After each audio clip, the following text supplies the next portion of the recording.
Carly Myers, she had passed away. She was a council member. She was really good friends with Sarah. And so Chris Lopez, our city manager, he gets put on admin leave, and then they let him go.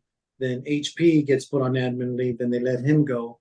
And then now Carly passes away, Carol steps in, and then we're now under the fire department.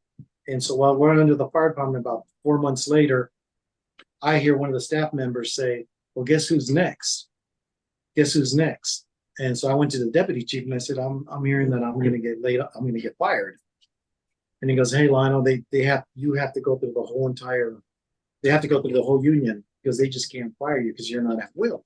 Well, they kind of started making it harder and harder now that, and Carol started asking for more, asking more questions. Why are we doing the red tags? She started getting involved, and I said, she started asking, would give us a list of questions, and she wants all these questions answered prior to the council meeting.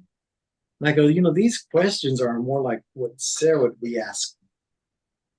And during that time now, Carlos Yado, he's our acting billing official, and Wildan has more employees there, so they say the harassment charges against him, I think that's what they were. They put him on admin leave and he gets dismissed.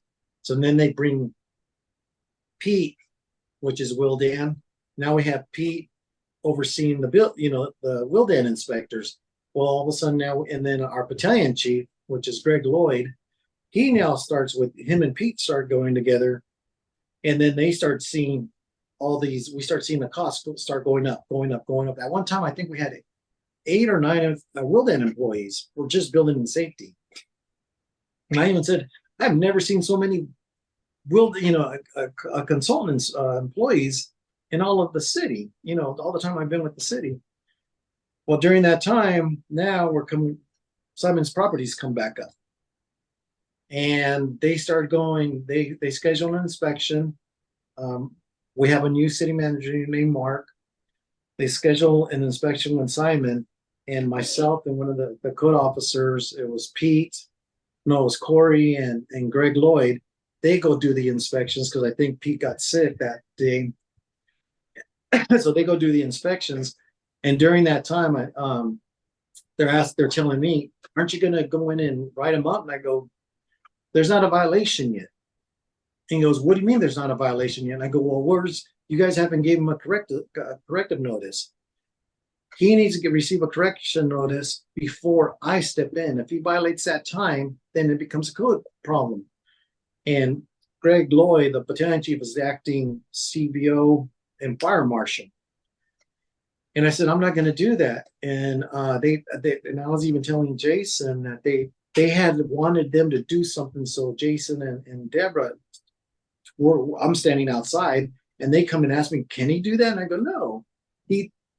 Greg and Pete can't do that. He goes, at any time, Simon could say, you guys need to leave my properties and get an inspection order. I go, none of that. He's doing it on willfully, showing good faith.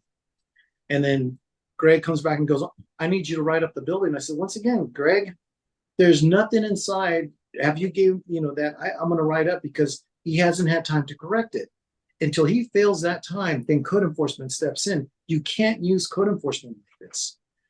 And so, like I said, we were standing outside, myself and another code officer, and I tell his name's Rod Fuller, and I said, hey, Rod, why don't you go back? Why don't you leave? And I think he leaves after we were walking a few properties, and they come back and they were going to put together this huge, compile these records of all these violations they found. And then they were talking about going after, the one, I think it's 128. They call it Linda's Castle, 118 North Harvard. They wanted us to post that one. They wanted us to post 118, 122, which is together there.